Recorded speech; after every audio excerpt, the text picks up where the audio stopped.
सोलापूरमध्ये हिंदू राष्ट्र जागृती सभा उत्साहात संपन्न। सोलापूरमधील भवानीपेठ येथील जय भवानी प्रशालेच्या मैदानावर हिंदू जनजागृती समितीच्या वतीने आयोजित हिंदू राष्ट्र जागृती सभा उत्साहात पार पडली। या सभेला शहर व जिल्ह्यातील नागरिकांनी मोठ्या संख्येने उपस्थिती लावली। सभेत निवृत्त लेफ्टनंट कर्नल मनोज कुमार सिन्हा, सनातन संस्थेच्या सद्गुरू स्वाती खाडे आणि प्रसाद वडके यांनी मार्गदर्शन करत समाज जागृती व राष्ट्रभक्तीचा संदेश दिला। सभेच्या आयोजनासाठी शहर तसेच परिसरातील गावांमध्ये व्यापक जनजागृती करण्यात आली होती। सभेचे नियोजन व व्यवस्था आयोजकांनी उत्तम प्रकारे केल्याचे उपस्थितांनी सांगितले। ये है कि क्या हम अभिमन्यु को तैयार कर रहे हैं कौरव चक्रव्यूह, तुम अभिमन्यु को तैयार करो।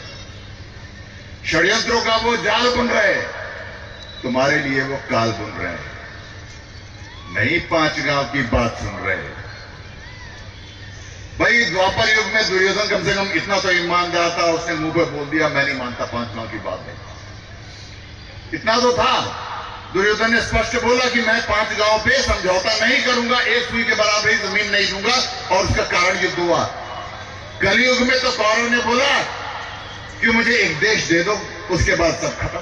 दे दिया, 5 गांव नहीं पूरा देश दे दिया, 1 नहीं 2 दे दिया। लेने के बावजूद भी पीठ में खंजर घोंप रहा है, हर जगह घोंप रहा है, सोलापुर में भी घोंप रहा है। आपको मुझसे ज्यादा बेहतर पता है, तैयार है घोंपने के लिए। तो कोई ऑप्शन है? फालतू के भ्रम दिमाग में हमें पालना नहीं है। एक बात समझ लीजिए, आपके पास शत्रु है, इस बात का निर्धारण सिर्फ मात्र इसलिए नहीं हो जाता है कि आप मानते हैं या नहीं मानते हैं किसी को शत्रु। अगर आप सामने कोई दूसरा व्यक्ति आपको शत्रु मानता है तो आपका शत्रु है, यू मानो ना मानो। और सामने वाला रोज 5 बार इस बात की शपथ लेता है कि कौन उसका शत्रु है, उसके बाद भी भ्रम लेके पाले हुए हैं। कौन सी भांग लेके सोए हम लोग? कई लोग हम में से शांति नहीं, वो युद्ध चुन रहे हैं। इस बात का ध्यान रखिए।